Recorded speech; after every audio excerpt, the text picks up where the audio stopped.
Top 25 Full-Stack Development Interview Questions and Answers. In the competitive field of full-stack development, strong interview preparation is crucial. This video will present the top 25 interview questions that candidates commonly face, along with effective answers to help you stand out. Whether you're a seasoned developer or new to the field, understanding these questions will enhance your confidence. We'll explore various topics, ranging from front-end technologies to back-end frameworks, ensuring you are well prepared for your next interview. 1. Explain the difference between React, Angular, and Vue.js. When would you choose one over the others? React is a JavaScript library for building user interfaces, focusing on component-based architecture and virtual DOM for performance efficiency. Angular, a full-fledged framework, uses TypeScript and provides a comprehensive solution including dependency injection, routing, and state management. Vue.js is a progressive framework, offering flexibility and ease of integration. Choose React for projects needing high performance and flexibility, Angular for large applications requiring a complete solution, and Vue.js for simpler projects or when gradual adoption is preferred. Each tool has strengths suited to different development needs and preferences. 2. How does React's virtual DOM work, and why is it beneficial?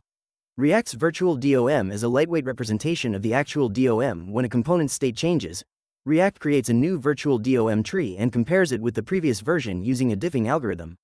This process identifies changes that need to be made. Instead of updating the entire DOM, React efficiently updates only the parts that have changed. This approach minimizes direct manipulation of the DOM, which is often slow, leading to improved performance. By batching updates, React enhances user experience, making applications feel faster and more responsive. 3. What are the key differences between CSS Grid and Flexbox? Provide use cases for each. CSS Grid and Flexbox are layout models in CSS that serve different purposes. CSS Grid is a two-dimensional layout system, allowing designers to create complex layouts with rows and columns. It excels in creating entire layouts and is ideal for web pages with larger components. Flexbox, on the other hand, is a one-dimensional layout system, designed for aligning items in a single row or column.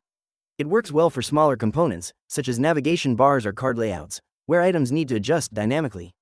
Choosing between them depends on the complexity of the layout required. 4. How would you optimize a web application for performance? Lazy loading, code splitting, etc. Optimizing a web application for performance involves several strategies. Lazy loading allows content to load only when it enters the viewport, reducing initial load time and improving user experience. Code splitting enables breaking down JavaScript bundles into smaller chunks, loading only what's necessary for the current view, thus speeding up the application. Implementing image optimization techniques, such as using responsive images in modern formats like WebP, can significantly enhance load times. Additionally, leveraging caching mechanisms, like service workers, and minifying assets, JavaScript, CSS, can lead to faster delivery and render times. 5. What are progressive web apps, PWAs, and how do they improve user experience? Progressive web apps, PWAs, are web applications that provide a native app-like experience through modern web capabilities. They enhance user experience by enabling features such as offline access, push notifications, and fast loading times. PWAs utilize service workers to cache assets, allowing users to interact with the app even without an internet connection. This leads to increased engagement, as users can access content anywhere. Additionally, PWAs are installable on home screens, providing easy access and reducing friction in user interaction, which is essential for retaining users. 6. Compare RESTful APIs versus GraphQL. When would you use each? RESTful APIs provide a standardized approach based on HTTP methods and status codes, offering distinct endpoints for each resource. This can lead to overfetching or underfetching data. In contrast, GraphQL allows clients to request exactly the data they need through a single endpoint, reducing the payload size and improving efficiency. Choose REST when you need a simple CRUD interface or when working with existing services. Opt for GraphQL for complex applications where flexibility in data retrieval is essential, such as mobile apps that require varying datasets. 7. Explain JWT, JSON web tokens, and how they're used for authentication. JWT, JSON web tokens, are a compact, URL-safe means of representing claims to be transferred between two parties. They consist of three parts: a header, a payload, and a signature. The header typically indicates the type of token in the signing algorithm used, while the payload contains the claims, such as user information and permissions. The signature is created by encoding the header and payload and signing it with a secret key. In authentication, JWTs allow secure transmission of information between clients and servers. Upon successful login, a server issues a JWT, which the client stores and sends with subsequent requests. The server can then verify the JWT's authenticity and grant access based on the claims contained within. This stateless authentication method simplifies scaling and improves application performance. 8. What is middleware in Express.js or Django, Flask? Provide an example. Middleware in Express.js, Django, or Flask refers to functions that execute during the request-response cycle. These functions have access to the request and response objects, allowing for tasks such as logging, authentication, and modifying the request or response. For instance, in Express.js, you could create a middleware function to log request details. app.use, rec, res, next, equals greater than. console.log, $rec. Method, request for, $rec.url, Next, pass control to the next middleware. Closing curly bracket closing parenthesis semicolon. This setup ensures that every incoming request is logged, aiding in debugging and monitoring. 9. How would you handle file uploads in a Node.js backend? Handling file uploads in a Node.js backend can be accomplished using middleware such as Multer. To start, you would install Multer via npm. It allows you to specify the destination for uploaded files and also handle file size limits. In your Express route, you can define an upload endpoint using Multer. For example, const multer equals require, multer, const upload equals multer, dest, uploads, app, post, upload, single, file, rec, res, equals greater than. Res, send, file uploaded successfully. Closing curly bracket closing parenthesis semicolon. With this setup, files will be stored in the uploads directory. You can also implement error handling for scenarios like file type validation. 10. What are WebSockets, and how do they differ from HTTP? WebSockets are a protocol for full duplex communication channels over a single TCP connection. Unlike HTTP, which is stateless and operates on a request-response model, WebSockets allow continuous interaction between the client and server. This enables real-time data transfer, making it ideal for applications requiring instant updates, such as chat applications or live notifications. The initial WebSocket handshake uses HTTP, but after that, the connection remains open, reducing latency and overhead. This leads to improved performance for use cases requiring frequent data exchange. 11. SQL versus NoSQL. When would you choose one over the other? When selecting between SQL and NoSQL databases, consider your application's requirements. SQL databases are ideal for structured data and complex queries, ensuring data integrity through ACID compliance. They are suited for applications with predefined schemas, like banking systems. In contrast, NoSQL databases excel in handling unstructured or semi-structured data, offering flexibility for rapid development. They scale horizontally, making them suitable for big data applications and real-time analytics. Choose SQL for relational data needs, while NoSQL is better for applications requiring scalability and varied data types. 12. Explain database indexing. How does it improve query performance? Database indexing is a data structure technique that improves the speed of data retrieval operations on a database table at the cost of additional space and maintenance overhead. An index creates a separate data structure that maintains a sorted order of the indexed columns, allowing the database engine to quickly locate rows without scanning the entire table. This significantly reduces the number of disk accesses required for query operations, especially on large datasets. By utilizing indexes, queries can execute much faster, leading to enhanced application performance and user experience. 13. What are database transactions, and why are they important? Database transactions are sequences of operations performed as a single logical unit of work. They ensure that a series of operations either complete successfully or fail, thus maintaining data integrity. Transactions typically follow the ACID properties: atomicity, consistency, isolation, and durability. These properties guarantee that even in cases of system failure or concurrent transactions, the database remains in a valid state. Transactions are crucial for applications that require reliable data processing, such as financial systems, where partial updates can lead to inconsistencies. 14. How would you design a schema for a social media app? Users, posts, comments, likes. Designing a schema for a social media app involves creating tables that represent the main entities and their relationships. Users table. This includes user_id, username, email, password_hash, profile_picture, and created_at. Posts table. Contains post_id, user_id, foreign key, content, image_URL, created_at, and updated_at. Comments table. Includes comment_id, post_id, foreign key, user_id, foreign key, content, and created_at. Likes table. Comprises like_id, post_id, foreign key, user_id, foreign key, and created_at.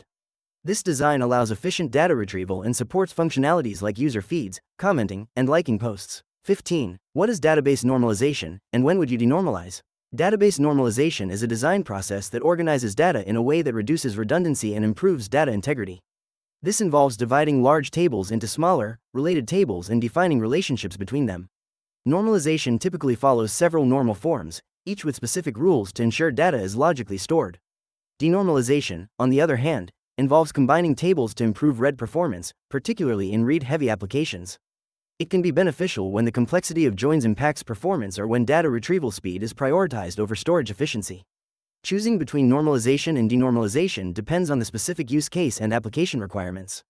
16. Explain CI/CD and its importance in modern development. CI/CD, which stands for Continuous Integration and Continuous Deployment, is a software development practice that enables teams to deliver code changes more frequently and reliably. Continuous integration involves automatically testing and merging code changes into a shared repository multiple times a day. This helps identify integration issues early. Continuous deployment automates the release process, allowing for quick delivery of updates to production. The importance of CI/CD lies in its ability to enhance collaboration, reduce manual errors, and accelerate time to market, ensuring that software remains stable while evolving to meet user needs. 17. How would you deploy a full-stack app using Docker? Deploying a full-stack app using Docker involves several steps. First, create a Docker file for both the front-end and back-end applications, defining the necessary dependencies and build instructions. Then, create a Docker compose.yml file to manage multi-container applications, specifying services for the front-end, back-end, and database, along with their configurations. Next, build the images using the Docker compose build command. After that, run the application with Docker compose up, which will start all containers. This setup ensures consistency across environments and simplifies scaling and management. Finally, consider using services like AWS or DigitalOcean for hosting your Docker containers in production. 18. What is load balancing, and how does it improve scalability? Load balancing is a technique that distributes incoming traffic across multiple servers, ensuring no single server becomes overwhelmed. This practice enhances scalability by allowing additional servers to be added seamlessly as demand increases. By intelligently routing requests, load balancers optimize resource utilization, reduce latency, and improve fault tolerance. In the event of a server failure, traffic can be redirected to healthy servers, maintaining service availability. This approach is crucial for applications with fluctuating traffic patterns, ensuring consistent performance and reliability under varying loads. 19. How do you monitor and debug a live application? Logging, APM tools, etc. Monitoring and debugging a live application involves several strategies. Implementing logging is crucial for capturing runtime errors and performance metrics. Tools like Winston or Bunyan can help manage logs effectively. Application performance monitoring, APM, tools like New Relic or Datadog provide insights into application performance, allowing you to identify bottlenecks and errors in real time. Additionally, setting up alerts for unusual activities or performance dips ensures proactive management. Utilizing error tracking tools like Sentry can help capture and resolve issues efficiently, improving the application's reliability. 20. What are microservices, and how do they differ from monolithic architecture? Microservices are an architectural style that structures an application as a collection of small, independent services that communicate over a network. Each service is focused on a specific business capability, allowing for decentralized development, scaling, and deployment. In contrast, a monolithic architecture combines all components of an application into a single codebase. This can make development slower, as a change in one part requires the entire application to be redeployed. Microservices enable flexibility, easier updates, and better fault isolation, leading to more resilient applications. 21. Design a URL shortening service like bit.ly. Discuss DB, caching, scaling. To design a URL shortening service, start with a relational database like PostgreSQL for storing original URLs and their shortened counterparts. Each entry should include a unique identifier, original URL, and metadata such as creation date. Implement caching with Redis to store frequently accessed URLs for quick retrieval. For scaling, use a microservices architecture where the URL shortening logic, analytics, and user management are handled by separate services. Load balancers can distribute traffic, while horizontal scaling ensures the system manages high loads effectively. This approach enhances performance and reliability. 22. How would you handle a high traffic spike on an e-commerce website? To manage a high traffic spike on an e-commerce website, implementing load balancing is essential. Distributing incoming traffic across multiple servers ensures no single server becomes overwhelmed. Utilizing a content delivery network, CDN, optimizes the delivery of static assets, reducing server load. Additionally, enabling caching strategies for frequently accessed data can significantly enhance performance. Employing auto-scaling solutions allows resources to adjust dynamically based on demand.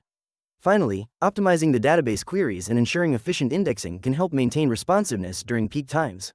23. Explain caching strategies, Redis, CDN, and their impact on performance. Caching strategies play a crucial role in enhancing application performance. Redis serves as an in-memory data structure store, which offers fast access to frequently requested data. By caching database queries or session information, it reduces load times and server stress, leading to improved user experiences. Content delivery networks, CDNs, on the other hand, cache static assets like images, style sheets, and scripts across multiple geographically dispersed servers. This minimizes latency by serving content from a location closer to the user.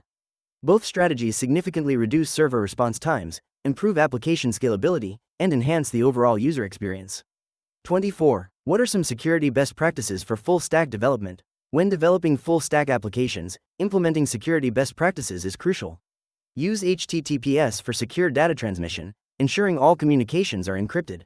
Implement input validation and sanitation to protect against SQL injection and XSS attacks. Utilize authentication mechanisms like OAuth and secure password storage techniques such as hashing with bcrypt. Regularly update dependencies and apply security patches. Employ content security policy, CSP, headers to mitigate XSS risks, and consider using web application firewalls, WAF, to monitor traffic and block malicious requests. 25. Describe a challenging bug you fixed and how you approached it. One challenging bug I encountered involved a complex state management issue in a React application.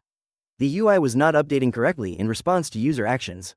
After replicating the issue, I used the React developer tools to trace state changes and identify where the state was being incorrectly mutated. I discovered that a deep object was being modified directly instead of using a state update function. By implementing the spread operator to create a new state object, I resolved the issue. The application now accurately reflects user input, significantly improving user experience. As you prepare for your full-stack development interviews, understanding these top 25 questions can give you a significant edge. Mastering both front-end and back-end technologies is crucial, and being ready to discuss your experiences and knowledge will set you apart from other candidates. Remember, practice and familiarity with these concepts will help you convey your skills effectively during interviews.